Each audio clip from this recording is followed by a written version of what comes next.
Good morning, Flosstube, stitchers everywhere. It's Cowgirl Kate again.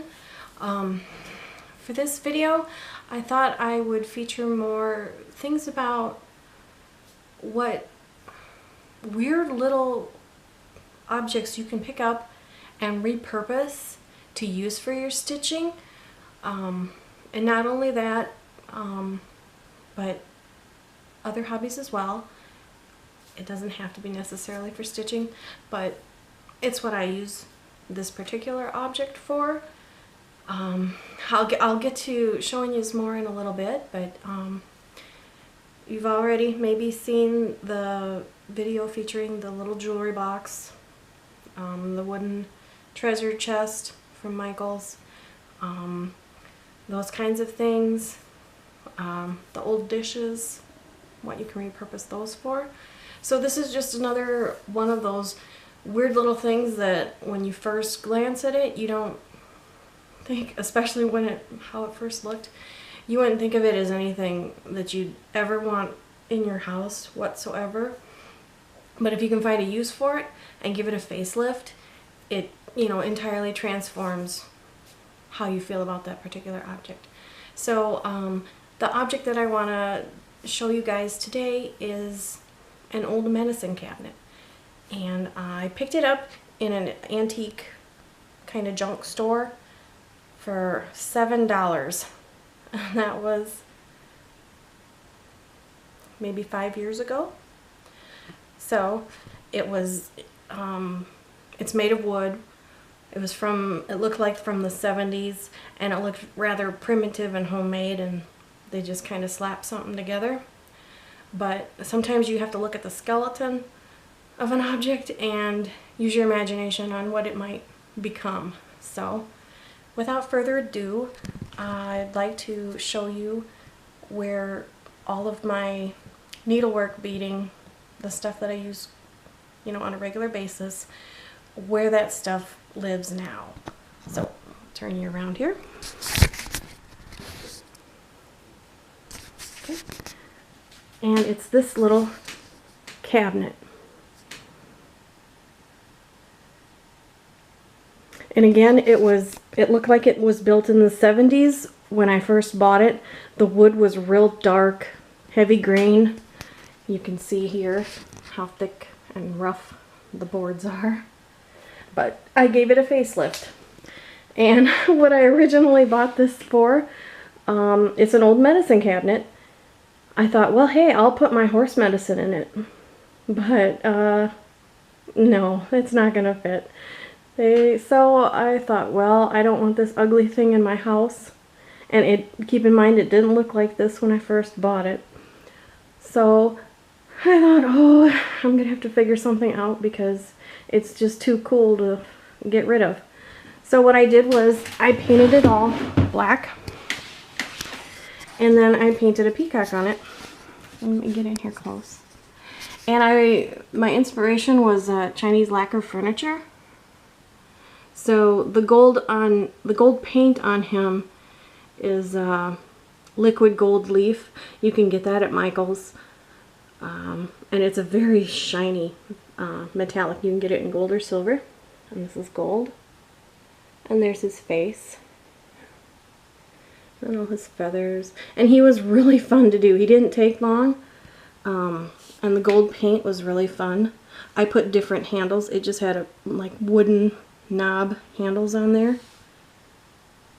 And I forget the characters here. Maybe somebody out there can translate it for me. But I tried to do a little symbol, and it's got my initials in there. Just kind of a faux Chinese seal. And then the wisteria, because he's sitting in a wisteria tree. And I love wisteria. I have several plants of it.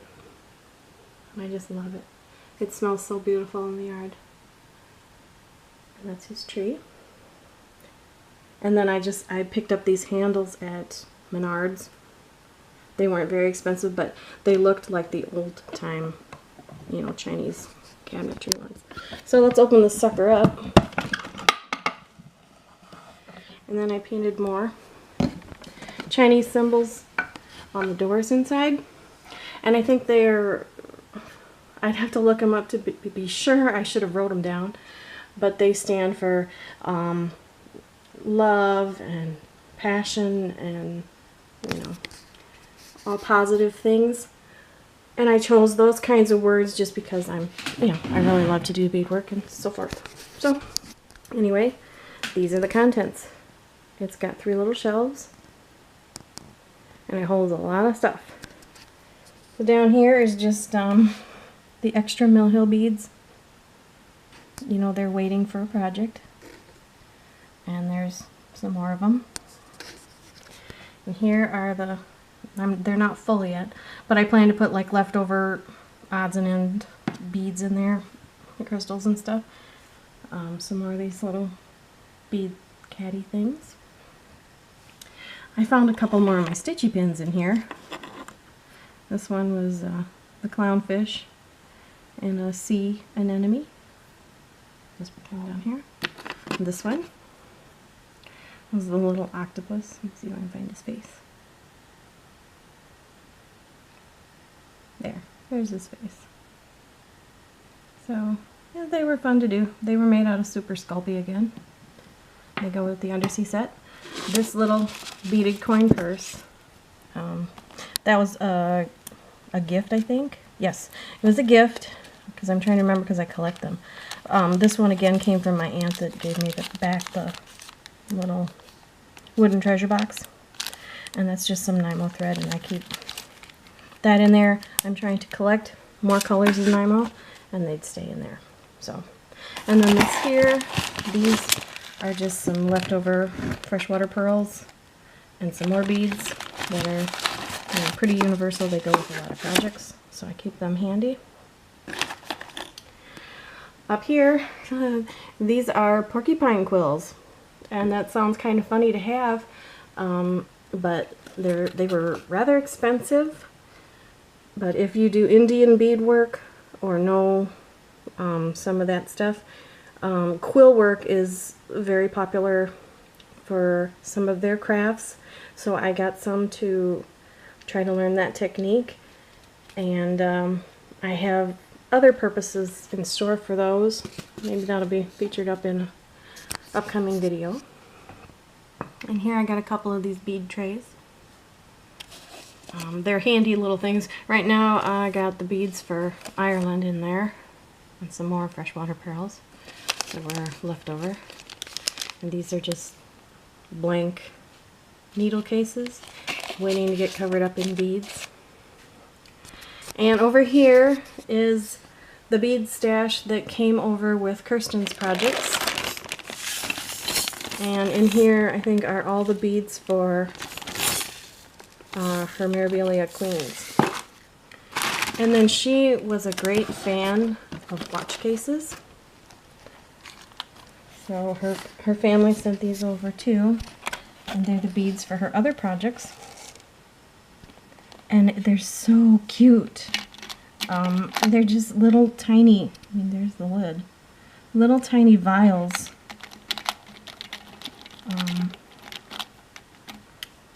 That hold all the different beads. She had quite a collection. I never got into the watchmaker cases, just because I dumped them in a bowl and used it that way. This one had some bigger ones. That's how big they are. So she liked to kit her stuff all up at once and then go. And I just kind of drag mine out and I buy the stuff as I need it. And there she had some more of the bigger ones. So it's kind of interesting to, you know, utilize those. I haven't played with them a whole lot just because I'm not ready for beading on the projects that she sent. So anyway, that is an old medicine cabinet that's been repurposed and given a facelift to serve a higher purpose, you know, for an obsession. So I guess you could say it is a medicine cabinet. It feeds an addiction anyway. So anyway, I hope you all enjoyed the little mini tour of that cabinet. And again, it was just an old, it's caught here on this thing, sorry. It's just an old medicine cabinet. I picked it up in a secondhand antique store, kind of a junk shop, for $7. I mean, if I were to try and go buy one that was, you know, painted up or whatever, I wouldn't be able to afford it. So, you know, sometimes you gotta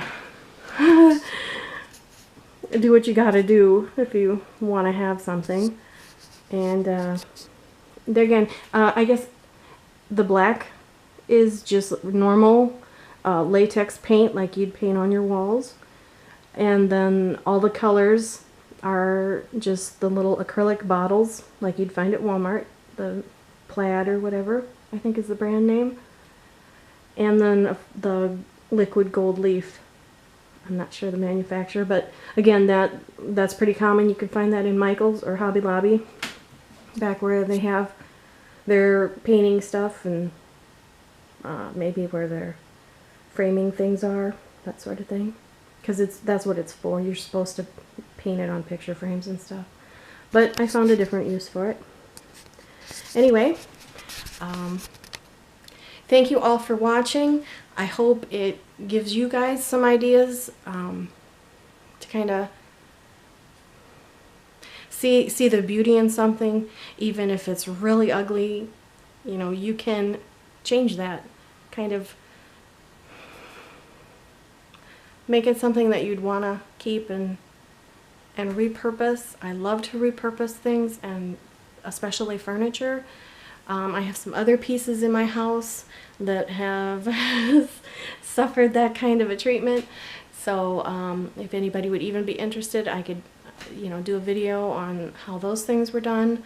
But in the meantime, thank you for watching, and I hope to see you all real soon. I'm hoping to see lots of new updates on your channels. So thank you. Bye.